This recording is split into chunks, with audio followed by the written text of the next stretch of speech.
Hello, अभिषेक साहब, final year MBBS student of Shanti Niketan medical college. तो मुझे पता चला है कि आप लोगों को डॉक्यूमेंट वेरिफिकेशन में बहुत ही ज़्यादा दिक्कतें आ रहे हैं, ठीक है? और ज़्यादातर आप लोगों में से जिन लोगों का ओबीसी में चेंजेस आए हैं, मतलब जिन लोगों का ओबीसी ए था एंड अभी ओबीसी बी हो गया है, या फिर जिन लोगों का ओबीसी बी था एंड अभी ओबीसी ए हो गया है, ठीक है? एंड बहुत सारे बच्चे क्या कर रहे हैं, ईडब्ल्यूएस में एनेक्सर डी लेके जा रहे हैं, तो उन लोगों का रिजेक्ट कर दिया जा रहा है। तो देखो, पहले ही मैंने बता रखा था कि ईडब्ल्यूएस में एनेक्सर सी लगेगा। एनेक्सर सी जो है वो करना है, वो कर लोगे तो फिर वहाँ पर जो है आपको रिजेक्ट नहीं किया जाएगा, ठीक है? और ओबीसी के लिए अगर आपका ओबीसी चेंज हुआ है, मतलब पहले आपका ओबीसी ए था, अभी ओबीसी बी हुआ है, तो उसके लिए जो है आप अपने जो एसडीओ ऑफिस है वहाँ पर कॉन्टैक्ट करो, वहाँ पर रीवैलिडेशन करना होगा आपको, ठीक है? वहाँ पर जाओ, वहाँ पर नोटिस आपको मिल जाएगा एंड वहाँ पर आप जब एसडीओ ऑफिस में आप बात करोगे तो वहाँ पर वो लोग आपको बता देंगे कि रीवैलिडेशन आपको करना पड़ेगा, ठीक है? उसके पहले मैं बता दूँ कि अगर आपको काउंसलिंग के लिए गाइडेंस चाहिए तो मैं कमेंट सेक्शन डिस्क्रिप्शन बॉक्स में मेरा नंबर डाल दूँगा। उसके थ्रू आप मुझसे कॉन्टैक्ट कर सकते हो, पेड काउंसलिंग सर्विस ले सकते हो, उससे मैं आपको up to college admission guide कर दूँगा, ठीक है? अब देखो, बहुत सारे बच्चों ने आई थिंक कि रजिस्ट्रेशन कर लिया होगा।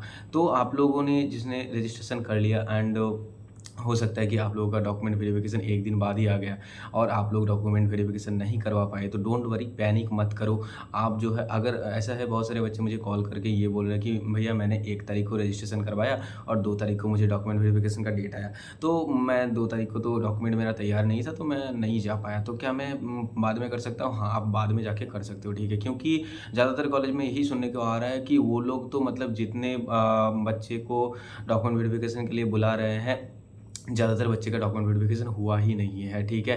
तो आप लोग क्या कर सकते हैं, मतलब जब तक आपका डॉक्यूमेंट वेरिफिकेशन का डेट है, आप जब भी रजिस्ट्रेशन करें, जब भी आपको डेट दिया जाए डॉक्यूमेंट वेरिफिकेशन का, तो मैं यही कहूँगा कि अगर आपने अभी तक रजिस्ट्रेशन नहीं किया है, तो पहले जितने भी आपके डॉक्यूमेंट्स हैं, वो आप पहले तैयार कर लो, ठीक है? और देखो, डॉक्यूमेंट जो है वो ऐसा नहीं है कि सिर्फ जेरॉक्स डॉक्यूमेंट से काम चल जाएगा, ओरिजिनल कॉपी और जेरॉक्स दोनों ही लगेगा। और जो 10 डॉक्यूमेंट है, वो सारे 10 डॉक्यूमेंट जो है ना, वो सारे आपको लेके जाना पड़ेगा, ठीक है? मतलब नीट का एडमिट कार्ड, नीट का जो रैंक कार्ड है, उसके साथ-साथ कास्ट सर्टिफिकेट जो है वो लेके जाना है, उसके साथ-साथ medical certificate, domicile certificate, okay? And सारा कुछ अच्छे से बना के लेके जाना है। Candidate profile letter, acknowledgement slip, ये आधार कार्ड, वोटर कार्ड जो भी है तो वो लेके जाना है, बर्थ सर्टिफिकेट जो है वो लेके जाना है। तो ये सब कुछ जो है ना, सारा कुछ जो है लेके आपको जाना है, ठीक है? और जैसे मैंने बताया है कि ओबीसी, ओबीसी बी के लिए जो रीवैलिडेशन के लिए आप कॉन्टैक्ट कर लेना। अगर मतलब आपका ओबीसी अगर कैंसल कर दिया गया था एंड अभी फिर से आपका ओबीसी लिस्ट में नाम आया है, तो फिर से आपको नया ओबीसी बनाना पड़ेगा। तो इसके लिए भी एसडी ऑफिस में आप कांटेक्ट करना, ये जो है स्टार्ट हो चुका है। पहले दिक्कत हो रहा था, लेकिन अभी आप अगर जाके एसडी ऑफिस में बात करते हो तो दिक्कत नहीं होगा, आपका बन जाएगा। अभी बहुत ज़्यादा टाइम है एंड इन दिनों के अंदर जो है ईजिली आपका जो है ये ओबीसी का जो इशू है ये जो है सॉल्व हो जाएगा, ठीक है? ज़्यादातर बच्चे बहुत ज़्यादा परेशान हैं इसको लेकर कि क्या करें भैया, नहीं हो रहा। और बहुत सारे सेंटर्स में तो रिजेक्ट कर रहे हैं। यहाँ मतलब ये भी मैंने सुना कि हाँ, बहुत सारे कॉलेजेस में जो ओबीसी एनसीएल है ना, सेंट्रल फॉर्मेट का, वो भी रिजेक्ट कर रहे हैं, ठीक है? तो फिर आप क्या करें, आप जो इनकम सर्टिफिकेट, आई थिंक कि आपने इनकम सर्टिफिकेट बनाई ही होगा, जो कि मतलब ई डिस्ट्रिक्ट जो वेबसाइट है, पोर्टल है, वहाँ से आप जो है आप जो इनकम सर्टिफिकेट है पेरेंट का, वो बना सकते हो। तो वो बना सकते हो आप एंड उसके वो जो है यूज़ कर सकते हो ओबीसी के साथ, ठीक है? तो बहुत सारे कॉलेजेस में वो आप यूज़ कर सकते हो, ओके? या फिर एसडी ऑफिस में जाके इनकम सर्टिफिकेट जो है वो भी बना सकते हो एंड अटैच करके आप जो है यूज़ कर सकते हो, ओके? एंड बहुत सारे कॉलेजेस में सेंट्रल फॉर्मेट भी, मतलब सेंट्रल एनसीएल फॉर्मेट भी ले रहा है एंड एक जो है एसडी ऑफिस में अगर आप जाओगे तो वहाँ पर आपको एक एनसीएल फॉर्मेट दिया जाएगा, ठीक है, स्टेट का। तो वो जो एनसीएल फॉर्मेट है वो आप जो है वहाँ से ले लेना एंड एसडीओ सर से साइन करवा के जो है वो वहाँ पर जो है एक्सेप्ट हो रहा है, ठीक है? और उसके बाद एक चीज़ और हो रहा है कि बहुत सारे ओबीसी कैंडिडेट, जिन लोगों का ओबीसी कैंसिल हो गया था, तो बहुत सारे बच्चे क्या किया, तो ईडब्ल्यूएस में कन्वर्ट हो गया, ठीक है? तो जो मतलब जिनका ओबीसी पहले से था और उन लोगों ने ईडब्ल्यूएस में कन्वर्ट होना चाहा, ईडब्ल्यूएस सर्टिफिकेट उनके पास है नया, तो उन लोगों का ईडब्ल्यूएस रिजेक्ट कर दिया जा रहा है, उन लोगों का ईडब्ल्यूएस जो है एक्सेप्ट नहीं हो रहा है, ठीक है? तो अगर आपका पहले ओबीसी था और अभी आपने ईडब्ल्यूएस बनाया है ओबीसी कैंसिल होने के बाद, और अगर आप वो ईडब्ल्यूएस लेके जाते हैं वहाँ पर डॉक्यूमेंट वेरिफिकेशन के लिए, तो वो कैंसिल कर दिया जाएगा और आपको एज अ यूआर कैटेगरी जो है आपको पार्टिसिपेट करना पड़ेगा काउंसलिंग में। और ऐसा भी नहीं होगा कि राउंड 1 में अगर आप एक बार यूआर कैटेगरी से काउंसलिंग में जाते हो, तो राउंड 2, राउंड 3 सारे ही काउंसलिंग प्रोसेस में आपको जो है एज अ यूआर कैटेगरी ही काउंसलिंग करवाना पड़ेगा। इसीलिए सोच समझ के रजिस्ट्रेशन करो धीरे-धीरे। ऐसा नहीं है कि रजिस्ट्रेशन पोर्टल ओपन हुआ, आपको रजिस्ट्रेशन कर लेना है और डब्ल्यूबीएमसीसी भी क्या ही कहूँ, एक बार जो है 3 दिन का डेट दिया, उसके बाद जो है इतना ज़्यादा एक्सटेंड कर दिया, तो मतलब थोड़ा जो इधर हो तो रहा है कुछ ना कुछ। तो ऐसा नहीं होना चाहिए, एक बार में ही जो है मतलब ऐसे जो है एक्सटेंड किया, ये किया, वो किया, तो देना चाहिए था कि हाँ, इतना ज़्यादा टाइम दे रहा है, तो फिर स्टूडेंट लोग उतना ज़्यादा पैनिक नहीं करते और उतना जल्दी जो है रजिस्ट्रेशन नहीं करते। तो फिर भी मैं कहूँगा डोंट वरी, ज़्यादा पैनिक मत करो, आपके पास टाइम है।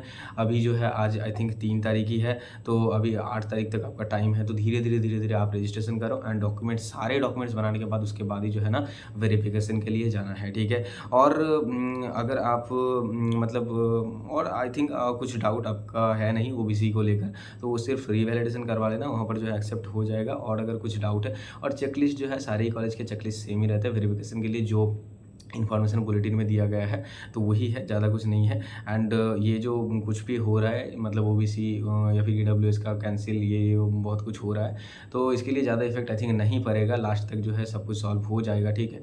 क्योंकि जो है मतलब गवर्नमेंट ये धीरे-धीरे ठीक कर रहे हैं, ओके? एंड आई थिंक कि इसके लिए कुछ नोटिस भी आ जाएगा, एंड एसडी ऑफिस में आप जाओगे तो वहाँ पर आपको नोटिस देखने को मिल ही जाएगा, ओके?